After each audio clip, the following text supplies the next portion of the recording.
Luka's from Croatia, Joker's from Serbia. Did you know them two guys or heard of them two guys before they came?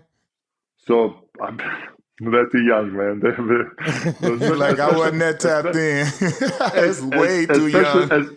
especially Luca. Luca, I played against his dad. His dad is my Wow. age. Wow. So I played against his dad growing up. And then we all know how Luca emerged on the scene, and Yeah. obviously he's one of the best players in the league.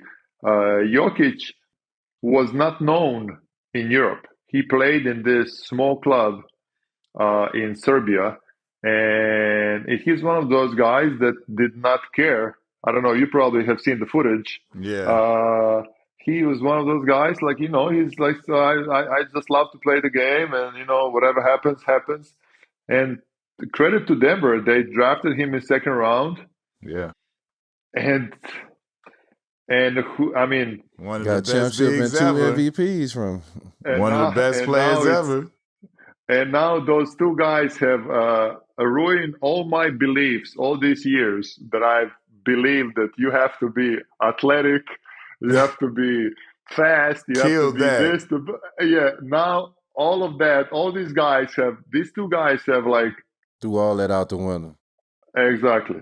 Those two guys are just a great example what fundamentals can do to the game. When you came in, it was nowhere near the international presence in the NBA as it is now. Like now, when you look at the game, like you say, you see the Lukas, you see Giannis, you see guys from everywhere. Like, how do you feel about that? I am very proud of the current international players and their impact on the game.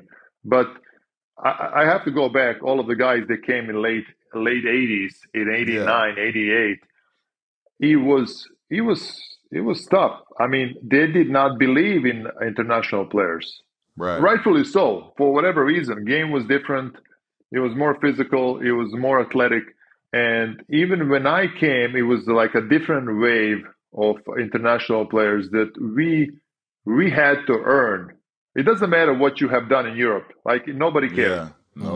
Mm-hmm. They did not care what I was doing in Europe. When I came, like I had to Start earn my over. minutes. Yeah. I have to start over, earn my minutes, and now just I think the trust. I would call it trust. I think the NBA teams, because of the history of past 30, 35 years of having to do with international players, they've they've learned how to trust. And a game is so global. And with the social media and everything, they are going to pick all the best players from all over the world Yeah. Right. and make sure they put the best product on the floor. And Yeah. now to cue the question, I mean, 3 or 4 out of 5 best players are international players. Yeah. That's what I was just finna say. Embiid, Giannis, Luka, Joker. Did you ever think the top 5 guys in the NBA will be international players? Never, to be honest with you, never. I mean, it's. I mean, Americans have such a deep history in basketball. Like Yeah. you guys were always so much more advanced. Yeah. We always looked up to the way the game was played in America, and now I Yeah. think this gap is being reduced. I think the emphasis on the fundamentals that's being placed in Europe has helped the guys to make this transition and reduce the gap.